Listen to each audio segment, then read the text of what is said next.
이제부터 대학생을 위한 적립식 펀드 이야기를 시작하겠습니다. 이야기를 시작하기에 앞서 혹시 여러분은 재테크 해보신 적 있으세요? 대부분의 대학생들은 아마 재테크는 알아도 해본 적은 없으실 거예요.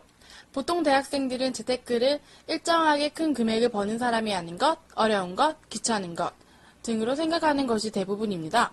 이것이 진실일까요? 이제부터 대학생들의 편견을 깨보도록 합시다. 적금도 있고 주식도 있는데 왜 여러분께 적립식 펀드를 소개하는 걸까요? 그 이유를 알려드리기에 앞서 적금과 주식의 간단한 설명 드리겠습니다. 적금입니다. 다들 적금은 익숙하실 거예요. 적금이란 기간을 정해서 매월 일정량의 금액을 통장에 입금해 이자를 얻는 투자 방법입니다. 적금의 경우 5천만 원 이내라면 은행이 망하더라도 원금 보장을 해주기 때문에 안정성은 100%라고 할 수 있습니다. 하지만 약정 기간을 채우지 못했을 경우 이자는 챙길 수 없다는 단점이 있습니다. 그렇다면 이번엔 주식을 알아보도록 하겠습니다. 주식은 회사의 증권을 매입해서 그 시세 차익으로 이익을 실현하는 투자 방법입니다. 무엇보다 큰 돈을 벌 수 있는 투자 방법이지만 그만큼 위험을 수반하기 때문에 안전성을 보장할 수 없습니다. 특히 우리가 증권 투자를 할 경우에 위험한 이유는 분산 투자를 하지 않으며 중소형주에 집중 투자한다는 것입니다. 심지어 우리는 투자 타이밍, 종목, 정보 등 전문적 지식이 적기 때문에 불리하다고 할 수 있습니다. 마지막으로 펀드입니다. 펀드란 다수의 투자자로부터 자금을 모아 증권, 채권, 부동산, 금 등의 자산에 투자하여 얻은 이익을 투자자에게 다시 돌려주는 간접적인 투자 방법입니다. 펀드는 펀드 매니저가 우리의 돈을 알아서 투자해주기 때문에 주식처럼 수시로 신경 쓸 필요가 없습니다. 게다가 분산 투자를 하기 때문에 주식보다는 비교적 안정적인 이익을 가집니다. 하지만 이익과 손실 모두 투자자에게 귀속된다는 것과 주식보다 비교적 안정적일 뿐이지 원금에 대한 안정성을 보장하지는 않는다는 단점을 가지고 있습니다. 그리고 펀드에는 거치식과 적립식 펀드가 있는데 같은 금액이라도 거치식 펀드는 한꺼번에 일정 금액을 불입하며 적립식 펀드는 일정 기간에 걸쳐 불입하는 펀드입니다.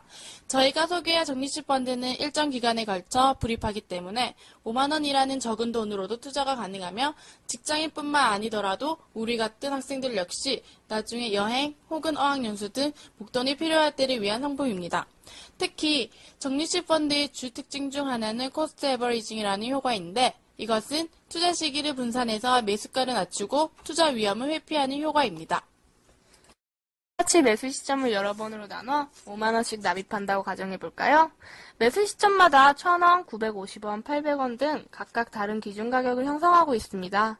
기준 가격이 1,000원일 때와 800원일 때를 보시면 1,000원일 때 매입자 수는 5만자입니다. 하지만 800원일 때는 가격이 낮아졌기 때문에 더 많이 살 수 있어서 평균 매입 단가는 낮아집니다. 이때 평가 수익률만 보자면 오히려 마이너스의 수익률이 난 것을 볼 수 있습니다. 그러나 9회 다시 기준 가격이 1,000원으로 올라갔을 때는 평가 수익률이 10.38%로 올라간 것을 확인할 수 있습니다. 적립식 펀드 투자의 성공 요건은 주식 매수 시점을 분산하여 매수 단가를 평준화하는 것과 주가가 상승한 시점을 환매 시점으로 정하는 데 있으며 투자 기간이 3년 이상인 장기 투자의 경우 코스트 에버리징의 특성이 충분히 반영되기 때문에 주가 지수가 낮아지더라도 적립일자의 차이에 별로 중요성이 부각되지 않습니다. 그리고 가격 변동이 심한 자산에 투자할수록 높은 수익률을 올릴 수 있습니다. 하지만 그만큼 위험률이 높다는 것은 명심해 두셔야 합니다. 결론적으로 적립식 펀드의 투자 포인트는 최소 3년 이상 장기 투자하고 단기적인 운영 성과에 집착하지 않는 것이 좋습니다.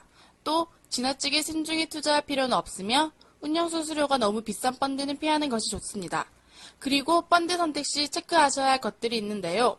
그 펀드가 지속적으로 운영되는 펀드인지, 해당 회사의 잔고가 지속적으로 증가하고 있는지, 회사 차원의 포트폴리오 관리 전략이 있는지, 펀드 운영 절차를 잘 지키고 있는지, 펀드 매니저의 이동이 심하지 않는지 등을 염두에 두셔야 합니다. 펀드, 어떠하셨나요? 생각했던 것보다 어렵지 않죠? 자, 우리 모두 앞서가는 경제인이 돼 보아요. 뿌잉뿌잉!